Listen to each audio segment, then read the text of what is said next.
Hey mga ka-review, ako si Don Sinesuri. At ito ang review ko, review mo. Tanong ng The New York Times, sa dami ng pelikulang lumabas simula 2000, alin ang pinaka-best? At ang sagot, galing sa higit 500 directors, actors, at film nerds worldwide. So kung inaabangan mong makita si Fast and Furious sa listahan, sorry po, hindi po ito Drag Race. Tara na mga ka-review, silipin natin ang top 10 sa 100 best movies of the 21st century. Pang-level up ng taste pero di kailangang i-level up ang English. Number 10, The Social Network. Mga ka-review, tandaan nyo to. Facebook started with chismis. Si Mark Zuckerberg nag-code lang ng website para i-rate ang mga kaklase. Next week, may bodyguard na siya, ikaw. Naghihintay pa rin ng Gcash code.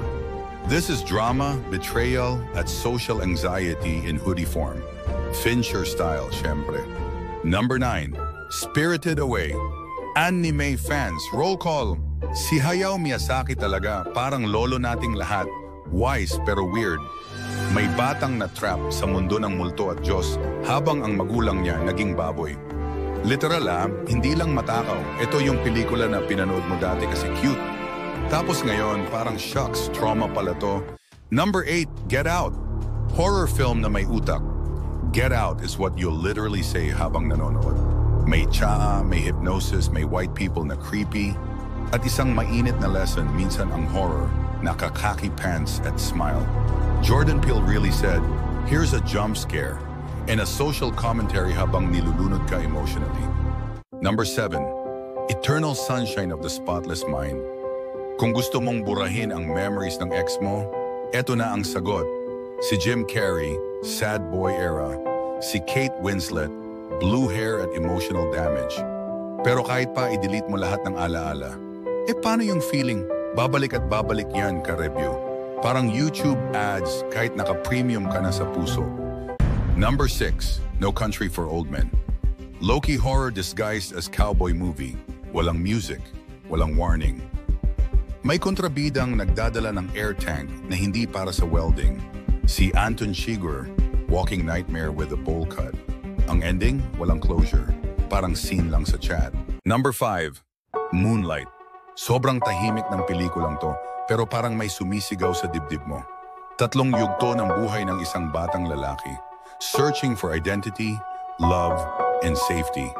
It's deep, raw, at hindi mo makakalimutan. Ka-review, ito yung tipong pelikula na di mo i-replay sa barkada movie night, pero kailangan ng puso mo minsan.